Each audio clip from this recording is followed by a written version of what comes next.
I think tattooing's definitely under-acknowledged. I think that it's a great art form. The talent level that's in tattooing's outstanding. It's getting better every day.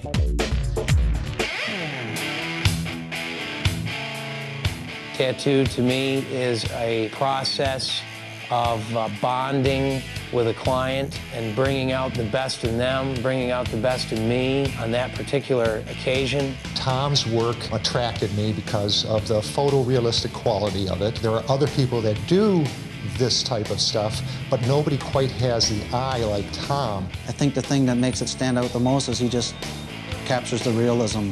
I don't consider myself to be a fantastic artist.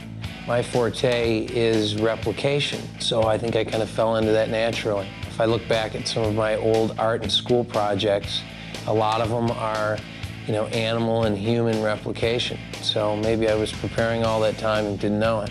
I was getting tattoos done about 12 years ago at the shop he was working at, and I was introduced to Tom by the owner, and since then, it's been exclusively Tom for about the last 12 years. Right off the bat, obviously I felt that portraiture was probably my strong point.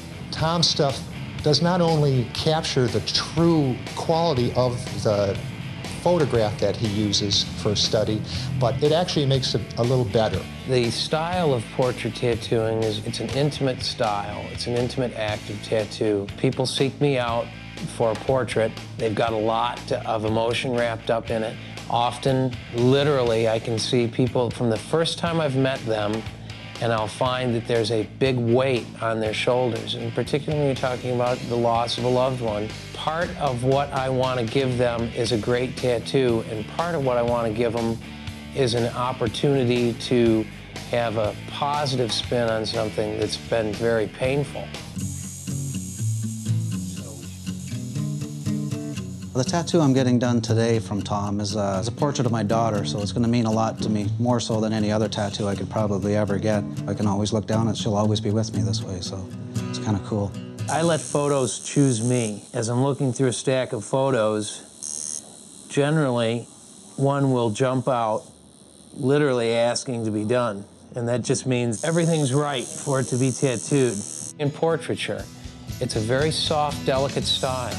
I call it making love to the skin. You have to be that gentle with the skin. And one of the biggest challenges as an artist is understanding the skin itself and knowing how to adapt on a daily basis depending on the canvas type you're working with that day. I brought him these pictures and he was fascinated. He saw these photograph pictures because Tom likes motorcycles and has a little bit of motorcycling in his family too. When I tattoo, I give. The client gives, and they give to me, and I soak it up, and I give back. And often tattoo to me it's a complete draining of energy. When I'm done, I'm not only physically drained from the tattoo, but I'm emotionally drained as well often. My relaxation time is predominantly spent, I'm an exercise nut, I do a lot of exercising, but the majority of my mental release comes from traveling and going to Alaska every year. We fish in places like Montana. I like to get into the woods. I like to be in nature. I enjoy peace and quiet. I have attacked wildlife portraiture pretty heavily. I'd like to think that the wildlife aspect of my tattooing has been my real strong suit. It's something that there wasn't a lot of people doing, realistic wildlife. The gorilla was done at probably 8 hours straight through. This was the longest, biggest piece done. It was just a super major league tattoo. Patrick Allen has a very unique gorilla on his leg, and I'd seen that in the magazine, and I thought that was pretty cool. I've kind of always liked nature and been into Africa and stuff, and I thought I'd like to get a gorilla. My strong suit is black and gray. I feel comfortable when someone comes to me from far away and they've committed themselves to the tattoo that I can reproduce a wonderful black and gray tattoo for them. Everybody looks at my gorilla, they want to come up and pet it, and they think it's real, and they're touching it, and is that real? Can I touch it? Can I pet that? We were working on a kind of a wildlife leg, the gorilla and the orangutan on the other leg, and then from there we knew we needed something a little bit different, so we picked up a postcard with John Wayne's picture on it, and I got goosebumps, and that started the tough guy leg. So you had to be a tough guy and pay your dues, and you got on that leg. He just captures a picture better than anybody I've seen do it.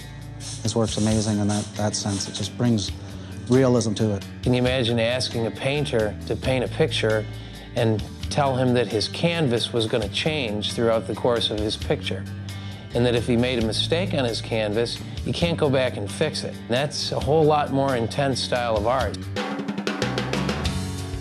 I can often see a person who's just been overburdened with a lot of emotion, and at the end of the tattoo, something's changed. You've really helped somebody in a way that's more than just a tattoo. This really helps change their life. So that's been a real great aspect of the business for me.